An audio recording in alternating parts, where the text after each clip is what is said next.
Oi, Laura. Olá, Letícia.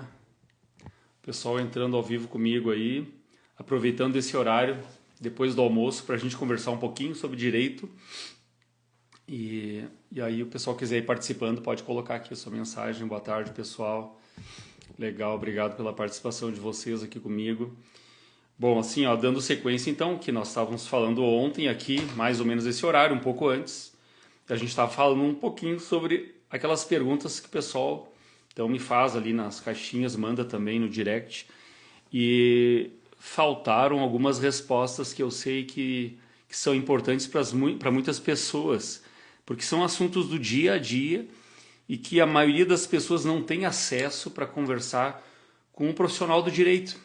E essa é uma das questões que eu acredito que seja uma das coisas mais importantes para que as pessoas acabem tomando decisões erradas.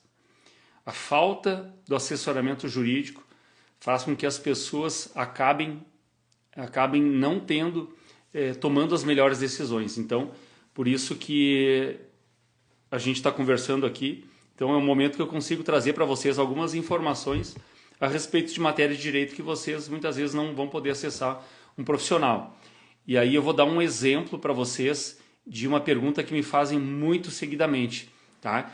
Entre elas, uma dúvida muito grande. Isso não vale só para holding, tá? A questão de ter processos no seu nome. Quem tem processo pode fazer holding, e a resposta não vale só para holding, tá? Quem tem processo pode tomar qualquer decisão na sua vida jurídica, financeira. O problema não é ter processos no seu nome. O problema é o seguinte, é a pessoa ter processos de execução. O que é isso? O que é processo de execução? Vou te explicar rapidamente para ter uma compreensão básica sobre processo. Existe um processo que a gente chama processo de conhecimento. Eu entro com uma ação para provar determinada razão. Por exemplo, eu entro com uma ação de cobrança. Eu quero provar que um determinado sujeito me deve uma quantia. Porém, eu preciso provar ainda, eu não tenho nenhum documento que prove cabalmente que essa pessoa me deve. Então, eu entro com essa ação, que nós chamamos no direito de ação de conhecimento. Muito bem, eu entro com essa ação e eu ganho essa ação. No final dela, sai uma sentença dizendo que o fulano me deve. Aí, o que eu vou fazer? Eu vou fazer o cumprimento dessa sentença. Que, se não fosse sentença, fosse, por exemplo, um título executivo, um cheque, alguma coisa que tenha validade, eu faria a execução. Então, dentro de um processo judicial, ao final dele, eu tenho um título judicial. E o que eu vou fazer? Eu vou executar. Quando esse título parte do processo, que é uma sentença, eu vou fazer o cumprimento da sentença. Então, eu vou buscar a satisfação do meu crédito, enfim, seja lá o que for que essa sentença me deu direito. Então, eu acabo tendo um título executivo que eu posso executar. Olha só, presta atenção nisso. Ter um título que eu posso executar. Agora, compara com você ter um cheque, um contrato, alguma coisa que pode te dar o direito de cobrar sem precisar ter que entrar num processo e provar que fulano te deve. Então, você entra com essa ação de execução e já tem um valor já pronto ali para ser recebido, tá? Um processo de execução. Quando a gente entra com uma ação que, enfim, eu vou ter que provar, então é uma sequência, uma demora muito maior. No momento que eu tenho um processo de execução, e é nesse ponto que eu quero chegar contigo, tá? Eu tenho um processo de execução. O que eu posso fazer? Eu posso buscar uma penhora, eu posso tornar um bem, um patrimônio daquela pessoa que me deve indisponível. Então, eu tenho formas legais de fazer com que aquela pessoa que me deve, e eu já provei que ela me deve num processo, que aquele bem dela seja penhorado para satisfazer, então, uma dívida comigo ou uma obrigação.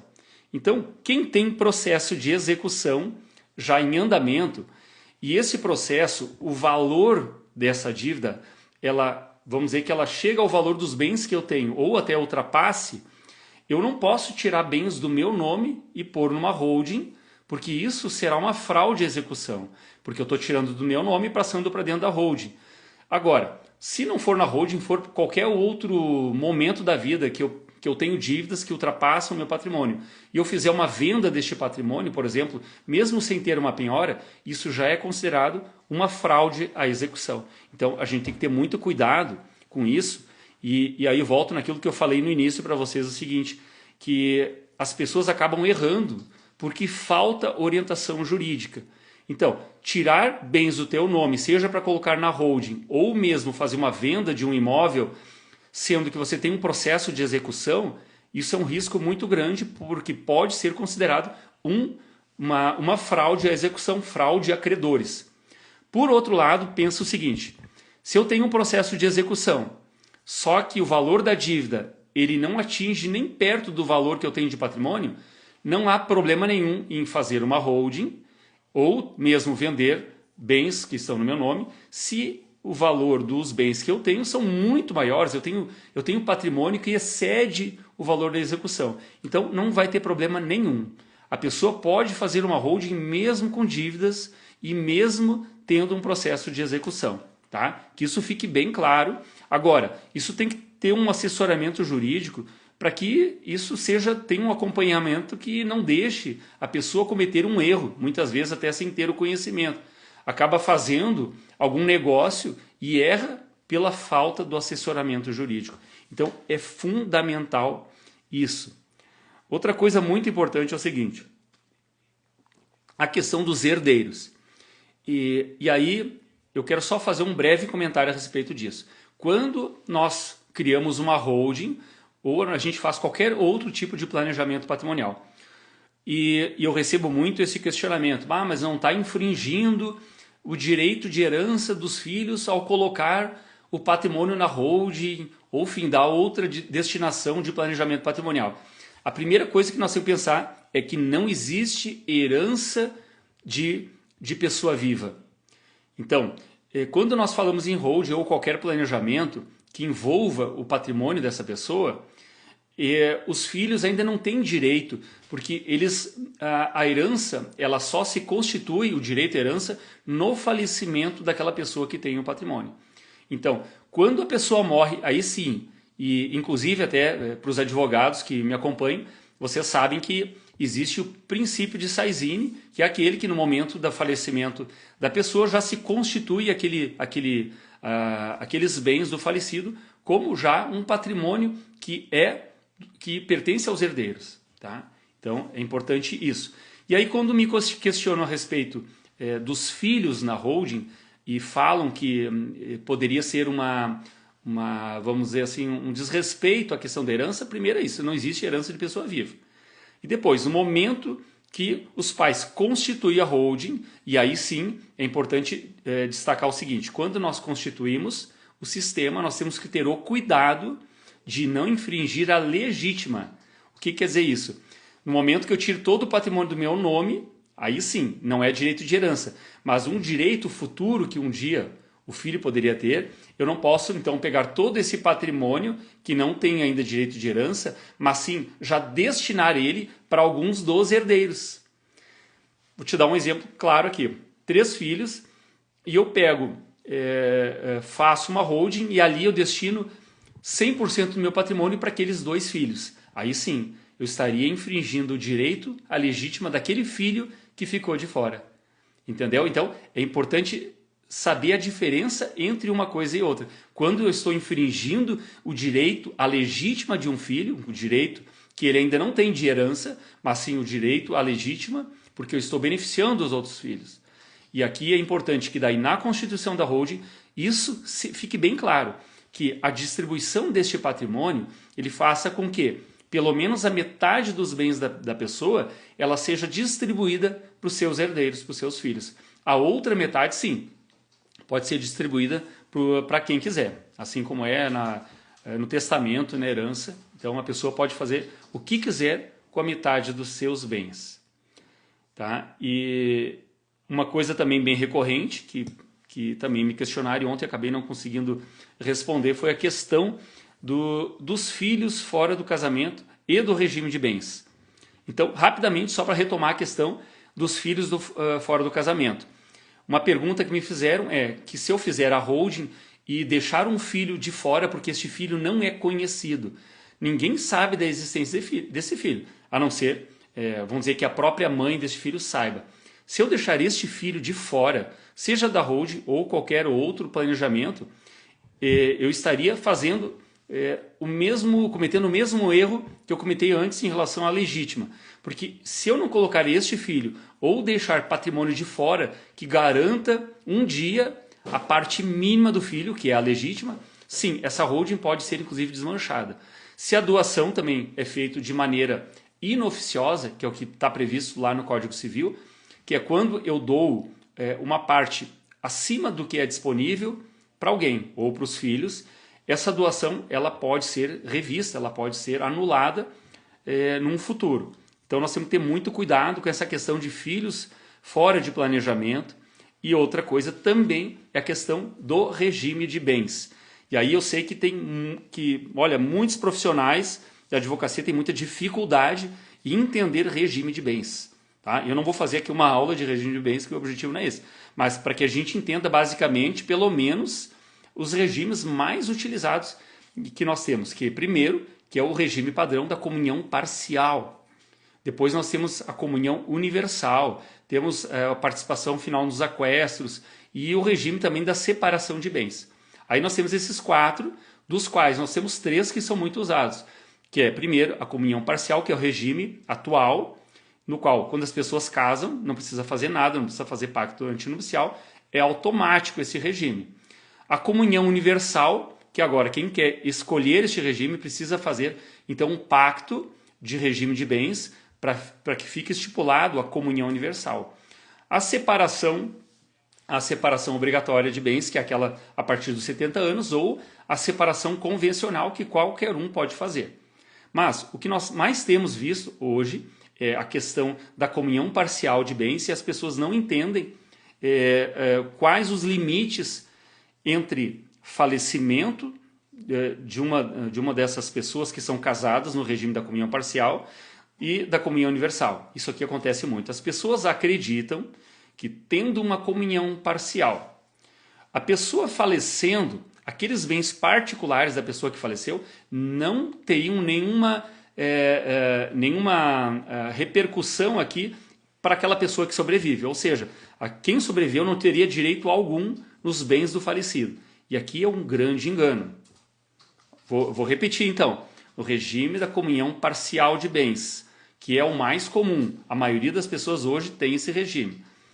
Se no momento do casamento um dos dois tem patrimônio anterior, bens particulares, se essa pessoa que tinha bens anteriores vier a falecer, o cônjuge vira herdeiro dos bens particulares, que não eram deles juntos, era só de um.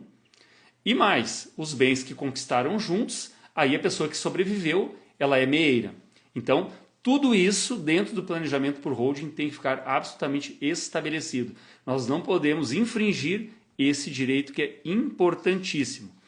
A comunhão parcial comunica tudo, como vocês sabem, a não ser que tenha algum patrimônio recebido, que tem alguma cláusula, como por exemplo uma doação, onde o doador colocou lá uma cláusula de incomunicabilidade. Eu fiz a doação para um filho e eu não quero que esse bem se comunique com o regime de bens, mesmo que seja na comunhão universal. A participação final nos aquestos é aquele regime que praticamente sinceramente, eu nunca vi, mas que também tem uma separação bem clara do que é de quem.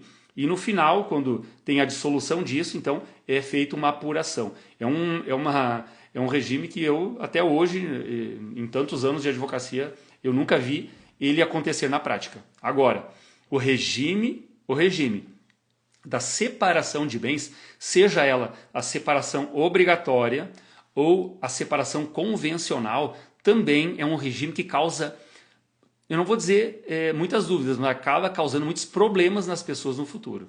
Porque as pessoas que têm a separação convencional, qual seja, aquela separação de bens convencionada entre as partes. Ou seja, patrimônio que é de um, que está registrado no nome de um, é daquele. O que está registrado no nome do outro, é do outro. Então, a separação convencional, nós estabelecemos isso. Agora, o patrimônio que é conquistado junto por este casal, aí sim, no final, esse patrimônio é dividido. Porém, a separação obrigatória é aquela por idade, que a própria lei estabelece. Quando o casal então se une e eles têm uma idade acima dos 70 anos, a partir dos 70 anos, então não é possível estabelecer outro regime porque a lei já determina. Então, mesmo que quisesse constituir outro regime, não é possível. Agora, se na constância desse regime, o casal quiser construir patrimônio, que fique registrado no nome dos dois, é dos dois. Agora, se ficar registrado no nome só de um, depois não tem choro, não vai adiantar nada, o patrimônio é daquele para o qual estava registrado.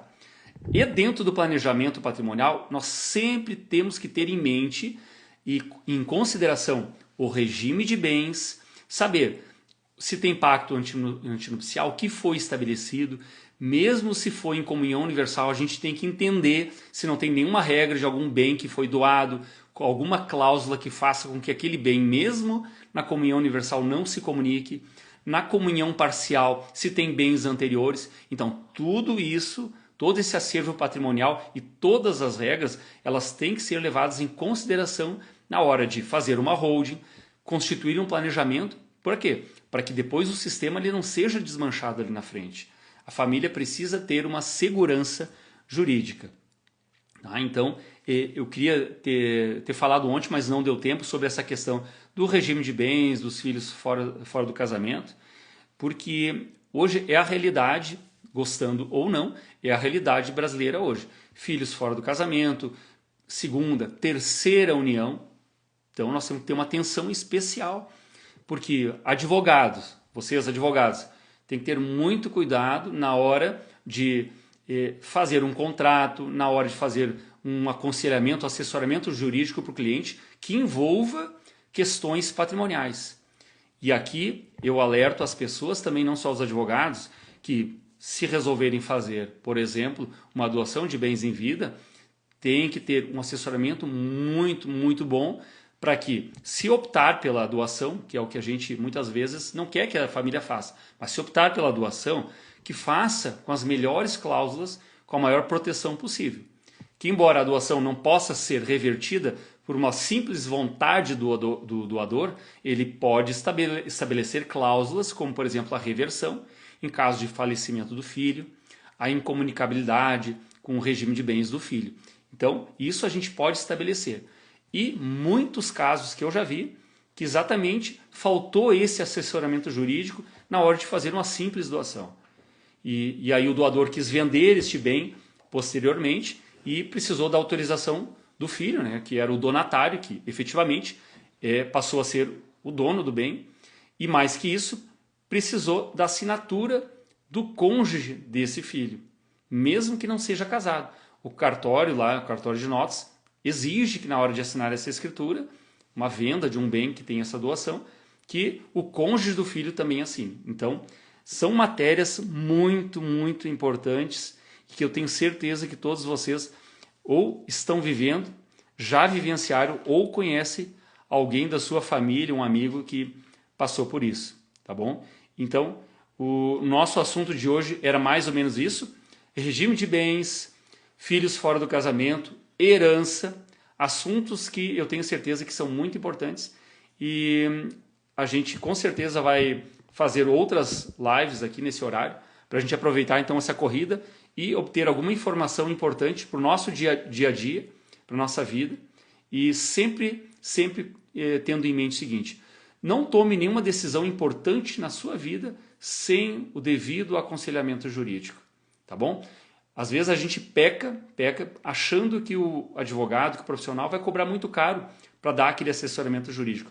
Mas no futuro, o custo e o prejuízo podem ser muito maiores. Tá bom, pessoal? Grande abraço.